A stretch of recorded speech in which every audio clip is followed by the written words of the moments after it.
a disease for which there is no cure. Thanks, JY of Sticks. Epic line. There are no cures for some diseases, guys. We have to just be humbled. Case in point. You see all this going on? Fungus driven. Fungus moves in when the plant gets weak. Whew. I'm telling you what, it's hot. It's like a jungle out here. Disease flourishes and stuff like this. Look at these beans yellowing. I don't know what's going on. Is somebody smoking cigarettes out here? Looks like tobacco mosaic or something. I don't think so. Here's the main thing I want to show you. I'm going to turn around and show you a sad sight.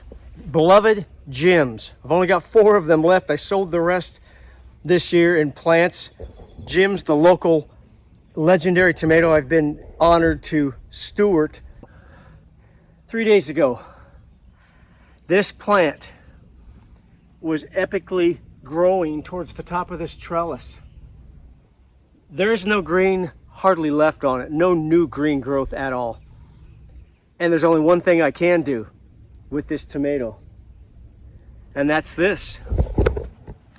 Harvest these. I'm going to put them over here.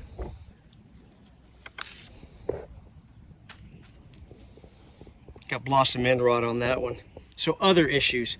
We've had a year. The problem is, I believe I watered too heavily to try to thwart the blossom end rot, which is a problem with calcium uptake in the plant. Can't get enough calcium. It rears its ugly head by saying, I'm gonna rot. So there's this thing that starts called blossom end rot on the bottom end of the tomato, the blossom end. Fungus sees that and goes, hey, nasty food, let's go eat it. There's a fungus that waits to attack that and just proliferate the blossom end rot. So what happened was I watered too much before all this rain. Then all this rain came, and guess what? I overwatered, I believe, is part of the problem. I don't know if it's verticillium wilt or if it's a bacterial wilt.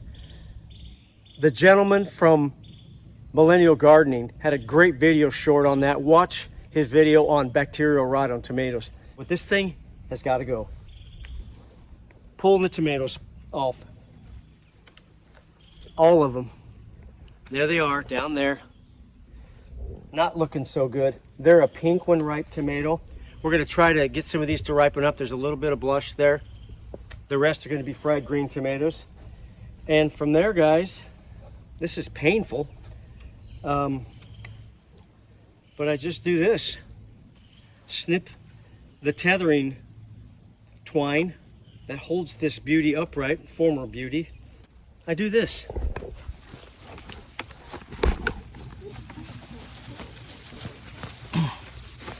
I'm gonna try to pull it out this way. I got one more to cut. There we go. And out it comes. This tomato plant has to go, guys. So I'm gonna carefully take this over, and I'm gonna put this on the edge of the garden right now. But the next stop is it's just our trash can. I'm not even gonna compost it. I don't wanna take the chance. Jim's is much too valuable a variety for us to take a chance on. I don't know enough about these diseases that really are compounded by the wet weather, but this is what we're dealing with. Everything else in this bed looks good so far. We've got our beloved Italian heirloom here. I've got the great white I'm getting ready to pick, the gigantic yellow one down there, Cherokee purple flourishing. A little bit of death on it, but we'll see. 3 days ago, that Jim's tomato was in perfect shape. 3 days ago, I hardly saw any signs of problems, not anything more than any of the others.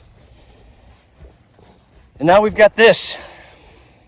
Some diseases can be cured.